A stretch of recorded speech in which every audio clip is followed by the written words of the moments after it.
கண்டால் விலகி விடு, பாதையை பார்த்து நடந்து விடு.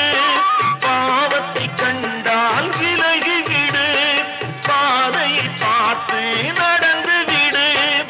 ஆபத்தை சந்திக்க துணிந்து விடு, அழுவதை மட்டும் மறந்து விடு. ஆரத்தி விளக்கும் நாதத்தின் ஒலியும்